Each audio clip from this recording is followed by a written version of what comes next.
Hi everyone, welcome back on Study Room.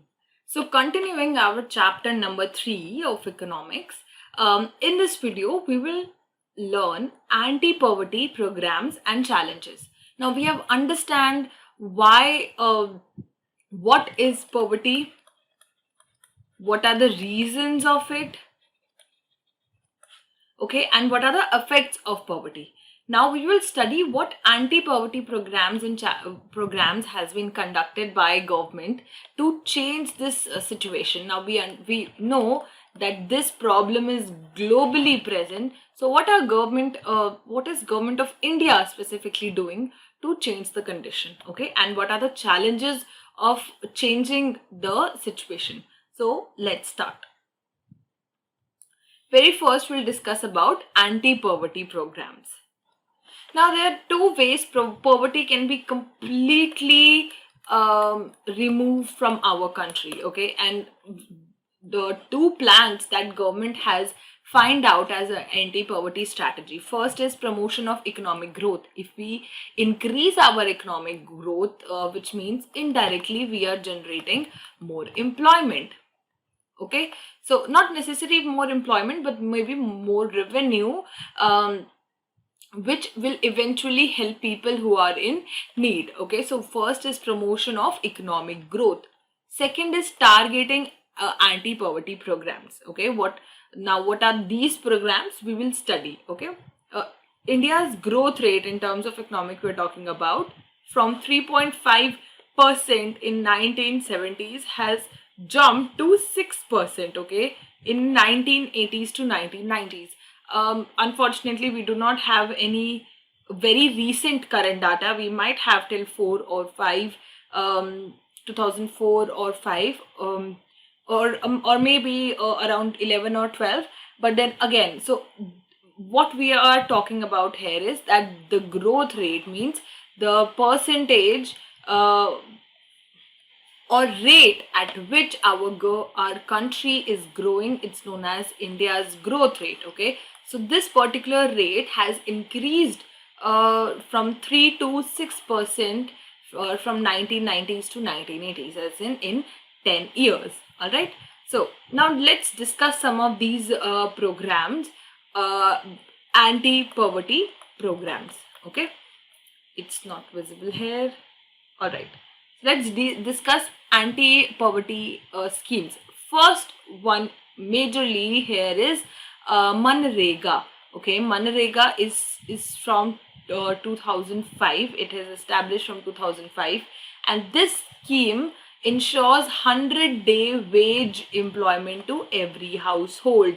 That every labor that you see have a confirmed employment,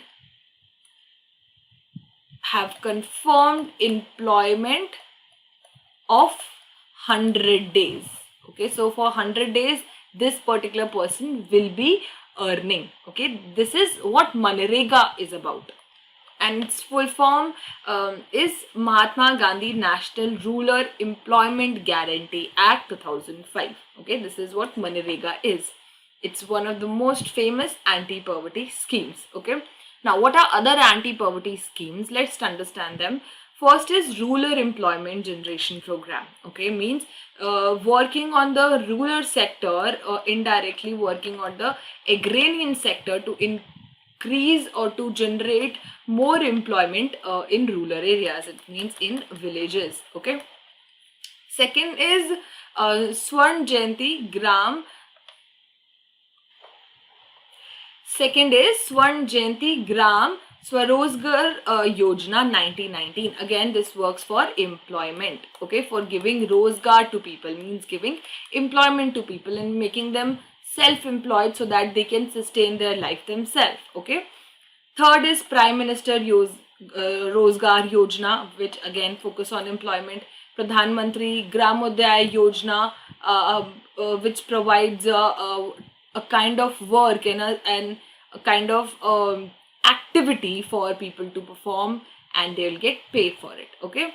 Next is Antyodaya Anna Yojana, which is basically to provide free food or free services to the needy people. Okay, so these are several schemes which is run by our government, and they are working under these schemes. All right.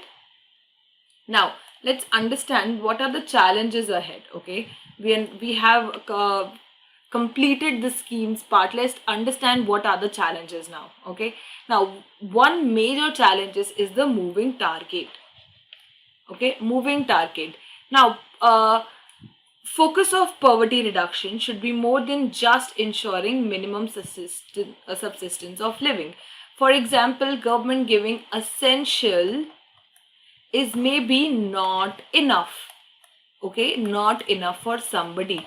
Okay, so it should be more than just giving them minimum standard of living or minimum requirements of whatever they need in life. It should not be just giving them food or anything. It's more about how do they will sustain for in a longer term. Okay, so more focused should be on long term plan here, right? How do the family will sustain for long term? Okay, so this is one of the most and important challenge ahead. Now we have some few questions that we'll discuss. These are the questions that we have studied in our previous slides. Okay, so let's brainstorm a little and get the answers correct. So first question is, describe how poverty line is estimated in India. This slide is the answer of how do we estimate poverty line in India. Okay, so it is like 24 calories one day, consumption of 24 calories one day, and expenditure should be 4080 per month in rural, and in urban 2100 calories with 5000 expenditure.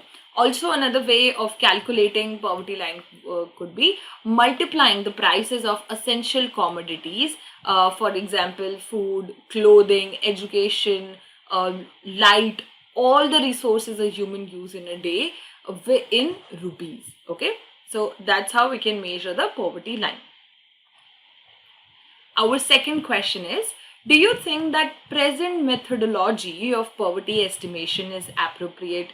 Do you think the way we measure poverty today is sufficient, or do you think there should be any other factor that should be included? Okay, so for example, we all the factors that we have studied: social, income, social indicators. Yes, social indicators, vulnerable groups, or exclusion. Okay, exclusion. So now, do you think these methods are enough or appropriate to measure poverty, or there should be another factor that would be included? Now, this is for you to think and brainstorm it by observing around you how we can measure poverty. Describe poverty trends in India since 1973. Means how the poverty trend have been since 1973. Let's go back to our table to understand this more clearly. Now, according to the stats we have, this data is before 1993. So by 1973, we have just 55% as poverty ratio. But in 1993, we have 36%, which means 26% have been decreased. A decrease since 1993. Discuss the major reasons for poverty in India. Now, let's discuss what were the reasons of poverty in India, what we have studied. I want you to speak the factors that you think are. First, landless. Yes, if you say this one, yes, you're correct. Second, unemployment. That's also correct. Education. Size of family, right? And there are very several factors for unemployment in India. Fifth one could be unequal distribution of resources, right? Helplessness. So again, we have discussed these in previous slides as well. We have discussed like 10 to 12 pointers and factors which are major reasons for poverty in India. Okay. So moving ahead, question number 5. Identify social and economic groups which are most vulnerable to poverty in India. Now, what are these economic groups which are most vulnerable? Well, few vulnerable groups are, we have discussed these as well. 1, women. Second, lower caste. Okay, and in lower caste we have discussed ST and SC belonging to the most vulnerable group. Okay. Question number 6 is, give an account of interstate disparities of poverty in India. Which are the states which have high percentage or high ratio of poverty? This was Bihar, MP, right? We have discussed 3 states each. Now, states which have low poverty ratio,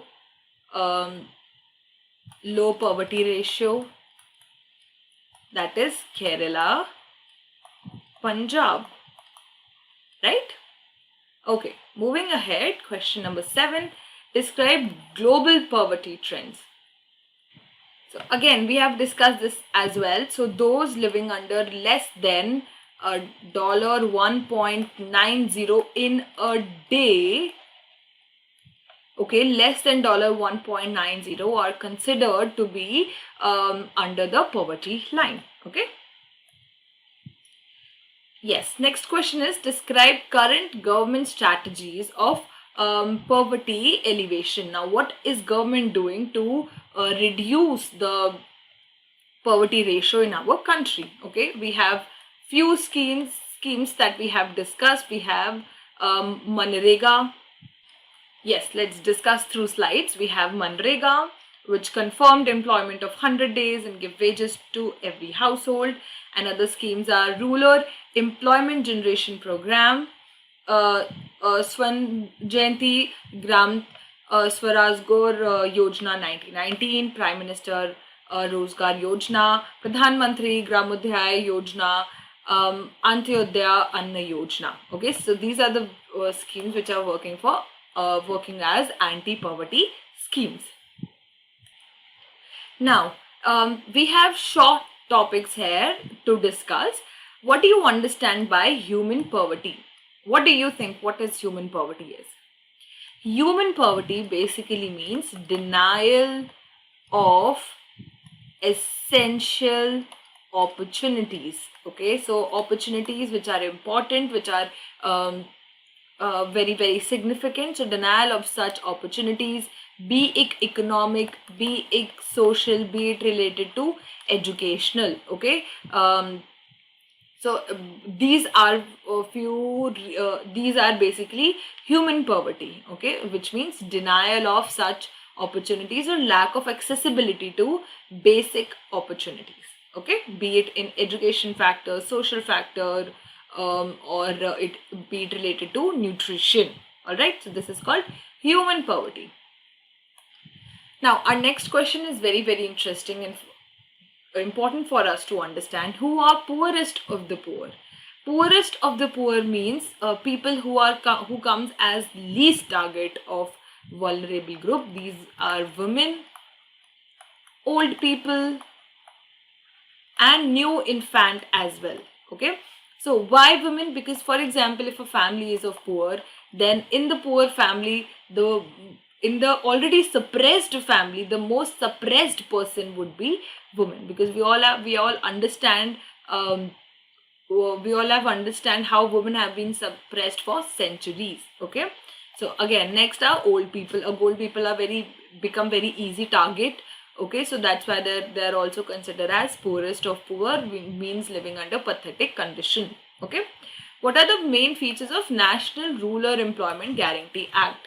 The main feature of this act is it gives 100 days employment. Okay, it gives 100-day employment, and with wages as well, employment with wages as well. So what do they do in that? People learn skill through this, and they can, after 100 days, they can generate uh, be in a condition where they can generate employment by themselves. It's not necessary that be true to all the cases, but yes, this is one of the reason, one of the feature of National Rural Employment Act.